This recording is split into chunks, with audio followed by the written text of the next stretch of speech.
स्वराज्य न्यूज मराठी, माझा हक्क माझं राज्य स्वराज्य।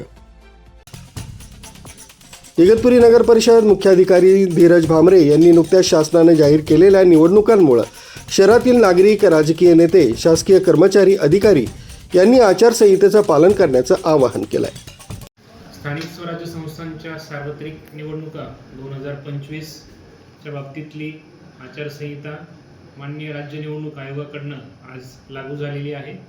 त्यानुसार इगतपुरी नगर परिषदेच्या सार्वत्रिक निवडणूक 2025चा कार्यक्रम आजपासून सुरू झालेला आहे।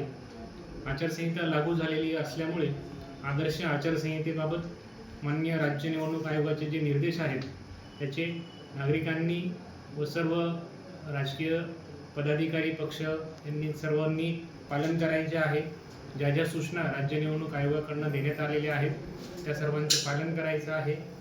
आपल्याला इगतपुरी नगर परिषदेच्या सार्वत्रिक निवडणुकीसाठी माननीय तहसीलदार वारावकर साहेब यांची निवडणूक निर्णय अधिकारी म्हणून नेमणूक झालेली आहे।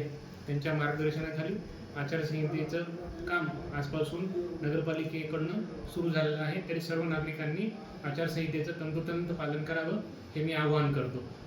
राज्य निवडणूक आयोगाकडून जी आचारसंहिता लागू केलेली आहे त्या सर्व सूचनांचं सर्व नागरिकांनी, राजकीय पदाधिकारी पक्षांनी तंतोतंत पालन करावं असं मी मुख्याधिकारी इगतपुरी नगर परिषद यांच्या वतीने आवाहन करतो।